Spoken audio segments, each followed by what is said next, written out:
अस्सलाम वालेकुम व्यूवर्स। मैं हूं सर मुबशर और आप मेरा YouTube channel learn math with Mubashir देख रहे हैं। तो आज हम करेंगे एक्सरसाइज 1.2 नाइन्थ का मैथ, पहला चैप्टर, एक्सरसाइज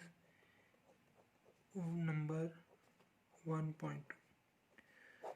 तो 1.2 से स्टार्ट करेंगे। तो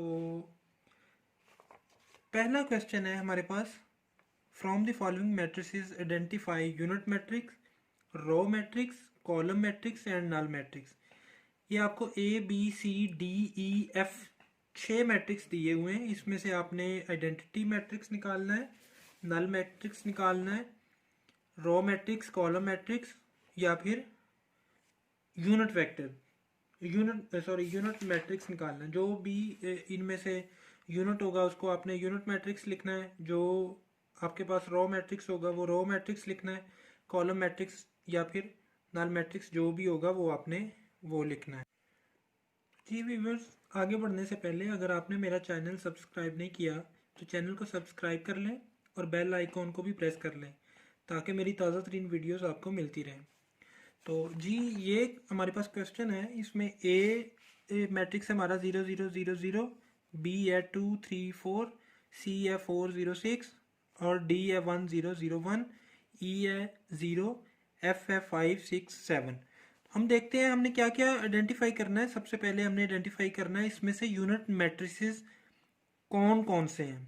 तो यूनिट मैट्रिक्स वो मैट्रिक्स होता है, जब आप डेफिनेशन याद करोगे पढ़ोगे तो आपको पता चलेगा कि यूनिट मैट्रिक्स वो मैट्रिक्स होता है जिसके डायगोनल में यूनिट हो, यूनिट यानी 1 हो, बाकी सारे एलिमेंट जो होते हैं वो 0 होते हैं। जैसे ये ए मैट्रिक्स है तो ये इसका डायगोनल होगा, ये जो तिरछी लाइन है ये इसका डायगोनल होगा।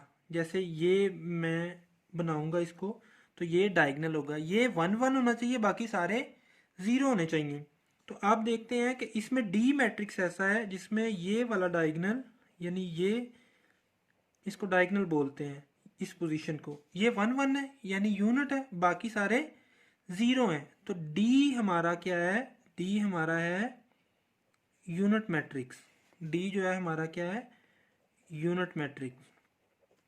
और कोई भी इनमें से मैट्रिक्स जो है वो यूनिट मैट्रिक्स नहीं है। उसके बाद है रॉ मैट्रिक्स। रॉ मैट्रिक्स वो मैट्रिक्स होता है जिसमें सिर्फ एक ही रो हो, कॉलम जितने मर्जी हो लेकिन सिर्फ एक ही रो हो। तो आप देखते हैं कि यहाँ पे बी ऐसा मैट्रिक्स है जिसमें ये सिर्फ एक रो है। तो ये सिर्फ एक रो है, तो ये बी जो होगा हमारा कौन सा मैट्रिक्स होगा? ये हमारा होगा रो मैट्रिक्स। उसके बाद ई जो है ये हमारा, इसमें भी एक ही रो है तो ये भी हमारा होगा, ई भी हमारा होगा रो मैट्रिक्स। तो इसमें ई और बी दो रो मैट्रिक्स आ गए हमारे पास। रो मैट्रिक्स के बाद है कॉलम मैट्रिक्स। कॉलम मैट्रिक्स वो होते हैं जिसमें सिर्फ एक कॉलम हो, रोज जितनी मर्जी हो, कॉलम सिर्फ एक हो।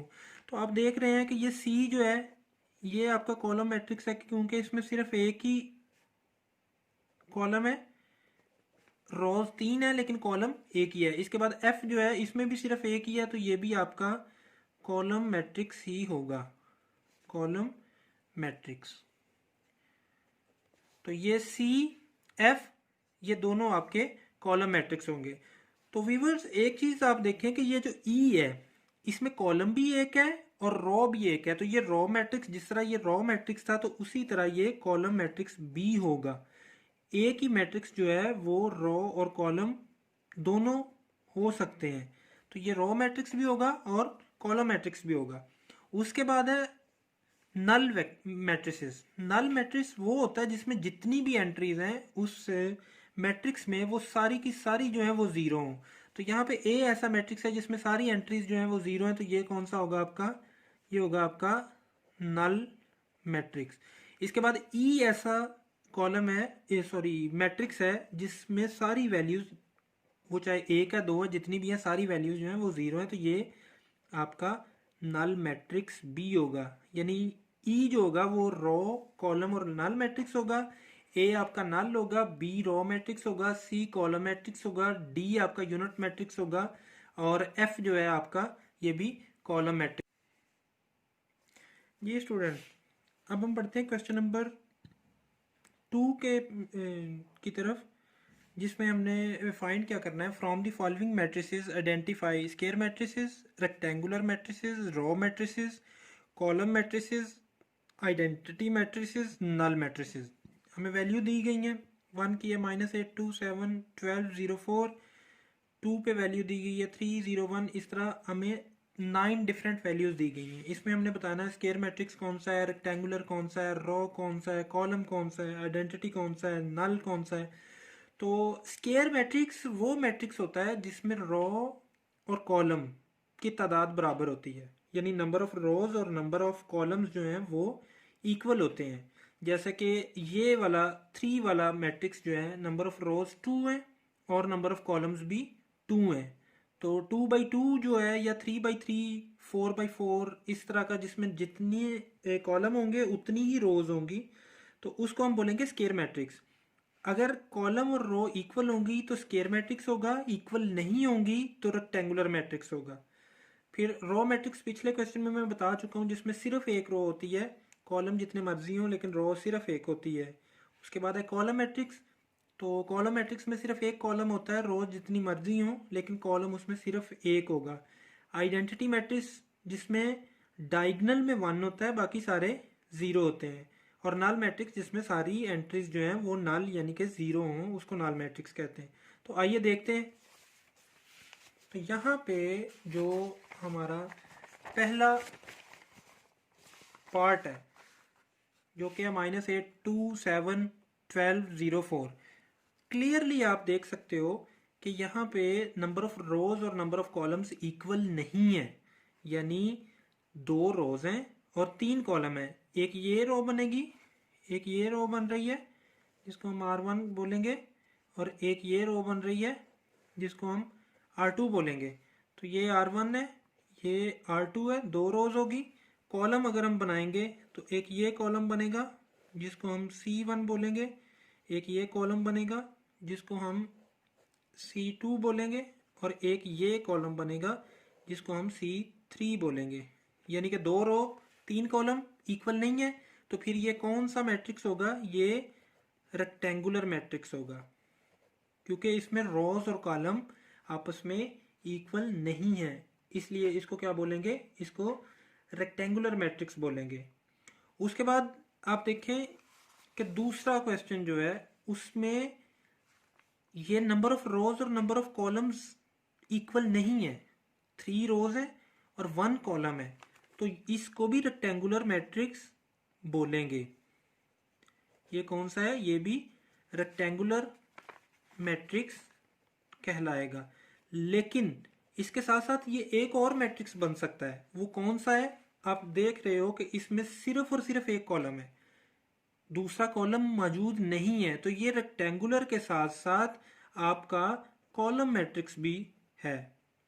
एक तो ये आपका रेक्टेंगुलर मैट्रिक्स है, दूसरा ये आपका कॉलम मैट्रिक्स भी है। यानी कि इसकी नंबर ऑफ रोज और नंबर ऑफ कॉलम इक्वल नहीं है, तो इसलिए ये रेक्टेंगुलर मैट्रिक्स होगा। लेकिन उसके साथ साथ इसमें सिर्फ और सिर्फ एक कॉलम है, इसलिए ये कॉलम मैट्रिक्स भी होगा।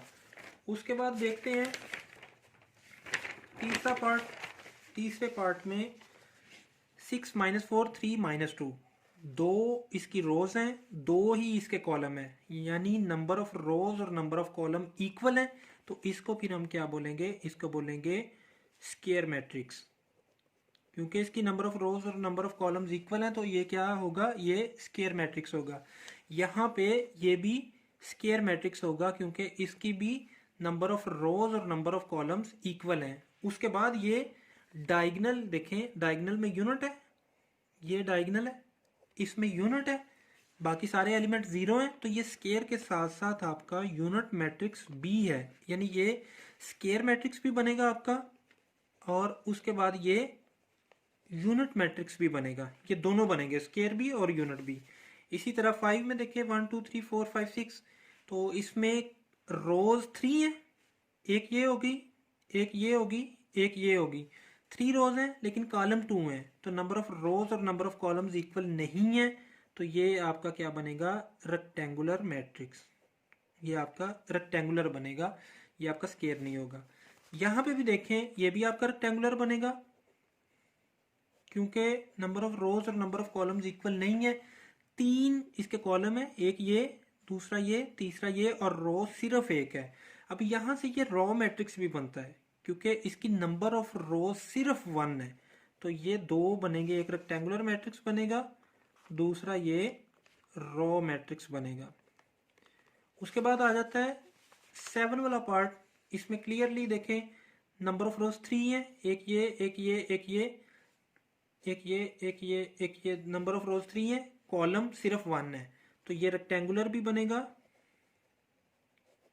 रेक्टेंगुलर के साथ साथ सिर्फ एक कॉलम है, दूसरा कोई कॉलम नहीं है, तो ये आपका कॉलम मैट्रिक्स बी बनेगा। एक तो ये रेक्टेंगुलर मैट्रिक्स बनेगा, दूसरा ये कॉलम मैट्रिक्स बनेगा।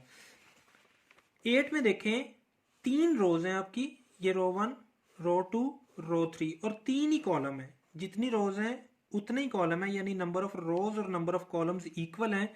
तो ये आपका स्क्वायर मैट्रिक्स बनेगा। ये आपका कौन सा बनेगा, स्क्वायर मैट्रिक्स।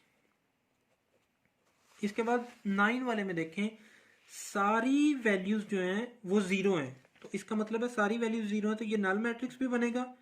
और उसके बाद नल मैट्रिक्स के साथ साथ 3 रोज हैं, 2 कॉलम्स हैं, तो 3 रोज 2 कॉलम्स, नंबर ऑफ रोज और नंबर ऑफ कॉलम्स इक्वल नहीं है, तो ये आपका रेक्टेंगुलर मैट्रिक्स बी बनेगा। तो ये 2 बनेंगे, रेक्टेंगुलर भी है और नल मैट्रिक्स भी है। तो इस तरह ये हमारा क्वेश्चन नंबर 2 सॉल्व हो गया। जी स्टूडेंट्स, अब हम बढ़ते हैं क्वेश्चन नंबर 3 की तरफ। तो क्वेश्चन नंबर 3 है हमारा, from the following matrices identify diagonal, scalar and unit matrix. Units को आइडेंटिटी मैट्रिक्स भी बोलते हैं। तो 5 वैल्यूज हमें दी गई हैं। ए है 4001, सॉरी 4004, बी है 200-1, सी है 1001, डी है 3000 और ई है 5-3-0-0-1+1। तो चलें देखते हैं इनमें से कौन सा जो है डायगोनल है, कौन सा स्केलर है और कौन सा यूनिट मैट्रिक्स है। तो डेफिनेशंस जब आप पढ़ेंगे, डेफिनेशन जब आप याद करेंगे, तो आपको पता चलेगा कि डायगोनल मैट्रिक्स कौन सा मैट्रिक्स होता है। डायगोनल मैं आपको बता चुका हूँ पहले कि ये वाला जो ये तिरछी जो सीढ़ी की तरह की लाइन होती है, ये वाली चीज़ जो होती है, ये क्या होती है, ये डायगोनल होती है। किसी भी मैट्रिक्स की ये डायगोनल होती है। अगर 3/3 का है तो ये आगे तीसरा एलिमेंट भी आएगा। इस लाइन में जितने भी एलिमेंट आएंगे वो सारे एलिमेंट क्या कहलाएंगे, डायगोनल। तो डायगोनल मैट्रिक्स वो मैट्रिक्स होता है जिसमें डायगोनल में कोई भी एलिमेंट मौजूद हो, 0 ना हो, सारे 0 ना हो, 1 हो सकता है, 2 हो सकते हैं, सारे। जिस तरह इसमें 2 एलिमेंट हैं डायगोनल में, तो अगर एक इनमें से कम कोई और हो, बाकी 0 बेशक हो जाए, लेकिन डायगोनल में कोई एलिमेंट मौजूद हो 0 के अलावा, और उसके अलावा जितने भी एलिमेंट हैं वो सारे के सारे 0 हो, तो वो डायगोनल मैट्रिक्स कहलाता है। यानी ये यहाँ पे 4 और 4 था, तो यहाँ पे ये डायगोनल है, इसमें एलिमेंट मौजूद है, बाकी इसके अलावा जो एलिमेंट है वो 0 है, तो इसका मतलब है ये डायगोनल मैट्रिक्स है। इसी तरह ये बी है, बी में बी का डायगोनल ये बनेगा। तो यहाँ पे भी आप देखें कि डायगोनल के अलावा जितने भी एलिमेंट हैं वो सारे 0 हैं, तो ये भी डायगोनल है। ये देखें, ये इसका डायगोनल है, तो इसमें डायगोनल के अलावा जितने भी हैं वो 0 हैं, तो ये भी डायगोनल है। इसमें देखें, ये डायगोनल है, तो डायगोनल में मैंने आपसे कहा था कि ज़रूरी नहीं दोनों एलिमेंट जो है उनकी वैल्यू कुछ ना कुछ होनी चाहिए, कम से कम एक की कोई वैल्यू हो, दूसरा 0 हो सकता है। तो इसमें ये शर्त मौजूद है। एक वैल्यू 3 मौजूद है जो कि 0 नहीं है, उसके अलावा जितने भी हैं वो सारे 0 हैं, तो ये भी डायगोनल होगा। अब ई का ये डायगोनल बनता है, तो इसमें भी 5-3 देखें 2 बनता है, 1+1 ये भी 2 बनता है, तो जो कि वैल्यूज़ हैं, तो ये उसके अलावा सारे 0 हैं। तो इसका मतलब है ये पांचों के पांचों जो हैं आपके डायगोनल मैट्रिक्स तो हैं। ये भी डायगोनल है, बी भी आपका डायगोनल है, सी बी डायगोनल है, डी बी डायगोनल है, इसके अलावा ई बी आपका डायगोनल मैट्रिक्स है। अब चलते हैं स्केलर की तरफ। तो एक स्केलर मैट्रिक्स जो होता है वो डायगोनल मैट्रिक्स बी होता है, लेकिन फ़र्क क्या होता है स्केलर और डायगोनल में? क्या फ़र्क होता है कि ऐसा डायगोनल मैट्रिक्स जिसमें दोनों वैल्यू सेम हो उसको स्केलर कहते हैं।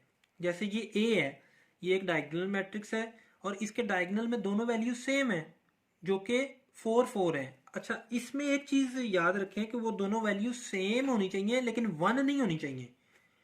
यानी वैसे तो 1 1 भी सेम होगा लेकिन 1 नहीं होना चाहिए, 1 के अलावा कोई भी वैल्यू हो तो वो क्या कहलाता है? Scalar matrix. तो ए हमारा स्केलर मैट्रिक्स बी है, यानी ये डायगोनल मैट्रिक्स भी है, स्केलर भी बनेगा क्योंकि इसके डायगोनल में सेम वैल्यूज हैं। इसी तरह बी जो है वो सिर्फ डायगोनल होगा, उसकी दोनों वैल्यू सेम नहीं है, इसलिए वो स्केलर या फिर यूनिट नहीं होगा। सी पे आ जाए तो सी में दोनों वैल्यू सेम है लेकिन ये 1 है। तो अगर ये सेम हो और 1 हो तो इसको बोलेंगे यूनिट, क्योंकि ये यूनिट वैल्यू है इसलिए इसको बोलेंगे यूनिट मैट्रिक्स। तो ये डायगोनल मैट्रिक्स भी है और यूनिट मैट्रिक्स भी है। ठीक है, डी में आ जाए तो डी में डायगोनल में दोनों वैल्यू सेम नहीं है, एक में 3 है एक में 0 है, तो ये सिर्फ डायगोनल मैट्रिक्स होगा। ये आपका ना यूनिट वेक्टर होगा ना स्केलर मैट्रिक्स होगा। इसी तरह ई है, ई में डायगोनल में देखें 5 माइनस 3 क्या बनता है? 2 बनता है, और 1 प्लस 1 भी 2 बनता है, तो दोनों वैल्यूज 2 हैं, तो इसका मतलब है ये सेम है, तो ये साथ में डायगोनल के साथ स्केलर मैट्रिक्स भी होगा। तो ये ई जो है डायगोनल भी होगा स्केलर भी होगा। अब आपने देखा कि पांचों के पांचों डायगोनल भी हैं, लेकिन ए और ए जो है आप ए और ई जो है आपका ये स्केलर भी है। उसके अलावा सी जो है वो यूनिट मैट्रिक्स है, और डी जो है वो सिर्फ डी और बी जो है वो सिर्फ डायगोनल मैट्रिक्स है, बाकी इनमें से कुछ नहीं है। जी व्यूअर्स, अब बढ़ते हैं क्वेश्चन नंबर 4 की जानब। तो क्वेश्चन नंबर 4 है find negative of matrices A B C D and E when. यहाँ पे 5 मैट्रिक्स हमें दिए गए हैं, ए दिया गया है, बी दिया गया है, सी दिया गया है, डी दिया गया है, ई दिया गया है। तो इसका हमने इनके नेगेटिव मैट्रिक्स फाइंड करने हैं। तो ये बहुत ही आसान और बहुत ही सिंपल क्वेश्चन है। किसी भी मैट्रिक्स का अगर आपने नेगेटिव फाइंड करना हो तो उसके अंदर जो मौजूद एलिमेंट हैं उसके सिर्फ और सिर्फ साइन चेंज कर लें। मतलब ये ए के एलिमेंट है 1 0 और -1, तो जो प्लस का है एलिमेंट उसको माइनस में कर दें, जो माइनस का एलिमेंट है उसको प्लस में कर दें, तो वो उसका नेगेटिव आएगा। तो चलें इसका आंसर देखते हैं। अब ये देखें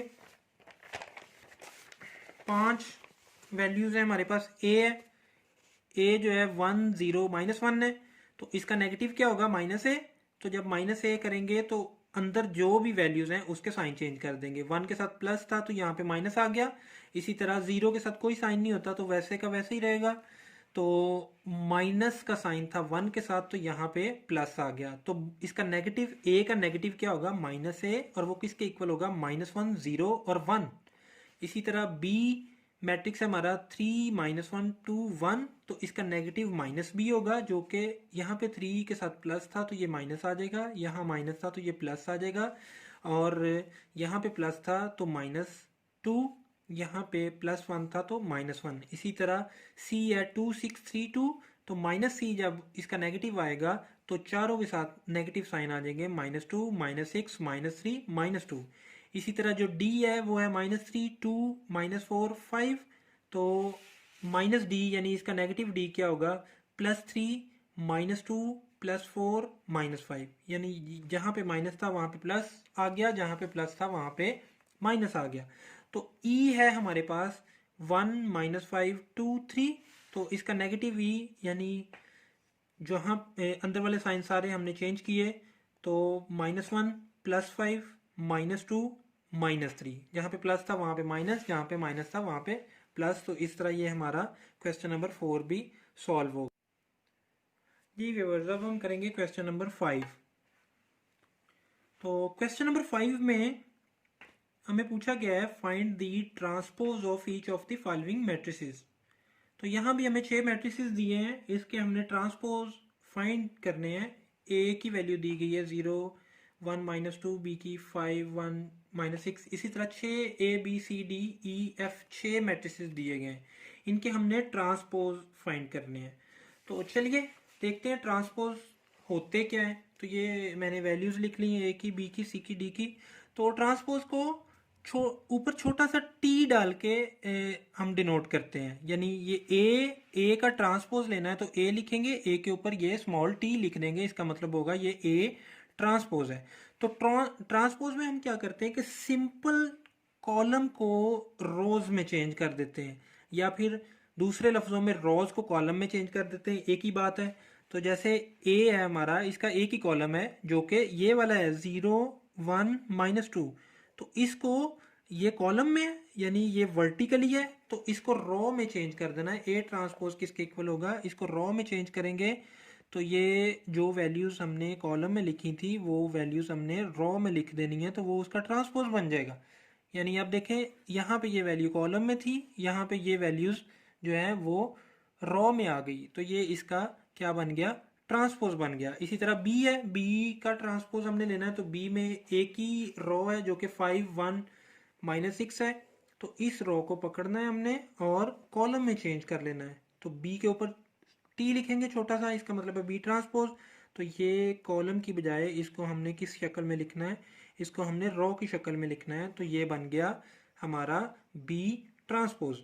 इसी तरह सी है, सी में 3 रोज हैं, तो 3 रोज हैं तो मतलब 3 कॉलम बनेंगे।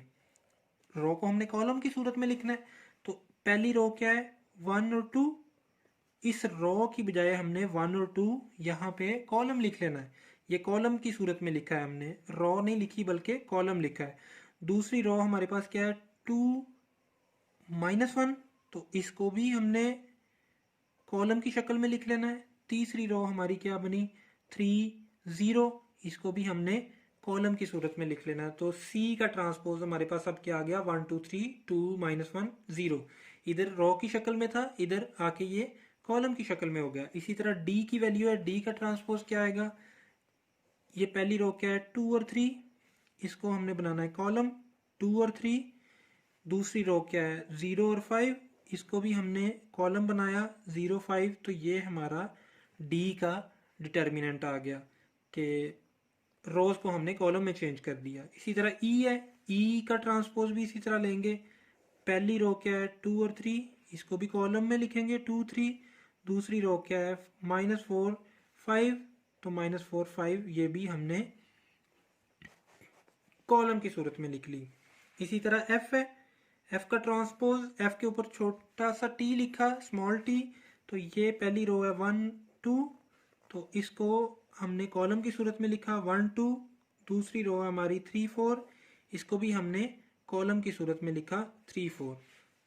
तो जी व्यूवर्स, ये हमारे सारे ट्रांसपोज निकल आए, हमने रोज को कॉलम की सूरत में कर लिया, तो हमारे पास ये क्वेश्चन नंबर 5 का आंसर कंप्लीट हो गया। जी व्यूवर्स, अब हम बढ़ते हैं छठे और आखिरी क्वेश्चन की तरफ। 1.2 का आखिरी क्वेश्चन, क्वेश्चन नंबर 6 क्या है, verify if A equal to 1 2 0 1 और B equal to 1 1 2 0, then A transpose और अगेन उसका भी ट्रांसपोज इक्वल होगा ए के, और इसी तरह इसका दूसरा पार्ट है बी ट्रांसपोज और फिर दोबारा उसका ट्रांसपोज जो है वो बी के इक्वल होगा। तो चलिए देखते हैं, पहले हम पहला पार्ट करते हैं, जो कि है पहला पार्ट हमारा है कि हमें ए ट्रांसपोज लेना है। सबसे पहले तो ए लिखेंगे, ए हमारे पास क्या है, ए हमारे पास है 1 2 0 1, ये हमारे पास ए की वैल्यू है। तो इसकी लेफ्ट हैंड साइड पहले हम निकालेंगे, तो left hand side step by step हम करते हैं कि लेफ्ट हैंड साइड के लिए पहले हमें एक ट्रांसपोज लेना है। ये डबल ट्रांसपोज है लेकिन पहले हमें एक ट्रांसपोज लेना है। तो ए ट्रांसपोज इक्वल ए का ट्रांसपोज है, ये किसके इक्वल है, पिछले क्वेश्चन में मैं आपको बता चुका हूं कि ट्रांसपोज का मतलब है किसी भी मैट्रिक्स में रोज को कॉलम में चेंज कर देना। तो अगर आप देखें कि इसकी रो क्या बनती है 1 और 2, ए की रो क्या बनती है पहली 1 और 2, इसको हमने चेंज कर दिया कॉलम में। यहाँ पे ये रो 1 था, यहाँ पे ये ट्रांसपोज जब लिया तो ये बन गया कॉलम 1। इसी तरह इसकी जो दूसरी रो है जो कि 0 1 है, ये दूसरी रो है, इसको भी हमने चेंज किया कॉलम में, तो ये हमारा निकल आया ए का ट्रांसपोज। लेकिन हमें ए ट्रांसपोज का दोबारा से ट्रांसपोज लेना है, तो जब इसी का ट्रांसपोज हम दोबारा लेंगे ए ट्रांसपोज और फिर अगेन उसी का ट्रांसपोज, तो इसका मतलब है ये जो इसका आंसर आया है इसको हमने क्या करना है, इसकी रोज को कॉलम में चेंज करना है। मतलब अब पहली रो क्या है 1 0, तो ये बन जाएगा इसका कॉलम जो कि 1 0 ऐसे लिखेंगे। दूसरी इसकी रो क्या है 2 1, तो ये भी कॉलम की सूरत में लिखेंगे 2 1। तो व्यूअर्स आप देखते हैं कि 1 2 0 1 किसकी वैल्यू है, 1 2 0 1 जो है वो ए की वैल्यू है। तो इस तरह से हमारे पास ये प्रूव हो गया कि ए ट्रांसपोज उसका ट्रांसपोज जो है वो ए के इक्वल है। तो बिल्कुल इसी तरह हम इसका सेकंड पार्ट भी प्रूव कर सकते हैं। बी की वैल्यू क्या है हमारे पास, बी की वैल्यू है 1 1 2 0, तो बी का ट्रांसपोज लेंगे। तो बी का ट्रांसपोज जब लेंगे तो रोज को कॉलम में चेंज करेंगे। पहली रो है 1 1, तो ये कॉलम बन जाएगा। दूसरी रो है 2 0, तो ये दूसरा कॉलम बन जाएगा। अब जब इसका दोबारा से ट्रांसपोज लेंगे तो इसकी रोज को कॉलम में चेंज कर देंगे। तो 1 2 पहली रो है, इसको कॉलम में चेंज कर दें। 1 0 दूसरी रो है, इसको कॉलम में चेंज कर दें। तो ये हमारा जो है वो ओरिजिनल बी की वैल्यू ही आ जाएगी 1 1 2 0। आप देखते हैं कि यहाँ भी 1 1 2 0 आ गया। तो इसका मतलब है बी ट्रांसपोज और उसका ट्रांसपोज बी के इक्वल है। तो ये दोनों प्रूफ हमने हासिल कर लिए। ये पहला पार्ट ए ट्रांसपोज का ट्रांसपोज इक्वल टू ए, इसी तरह बी ट्रांसपोज का ट्रांसपोज इक्वल टू बी। तो चलिए व्यूअर्स, आज की एक्सरसाइज 1.2 चैप्टर नंबर 1 की कंप्लीट हुई। अब कल इंशाल्लाह ताला 1.3 स्टार्ट करेंगे। तो कल तक के लिए मुझे इजाज़त दीजिए। अल्लाह हाफिज़।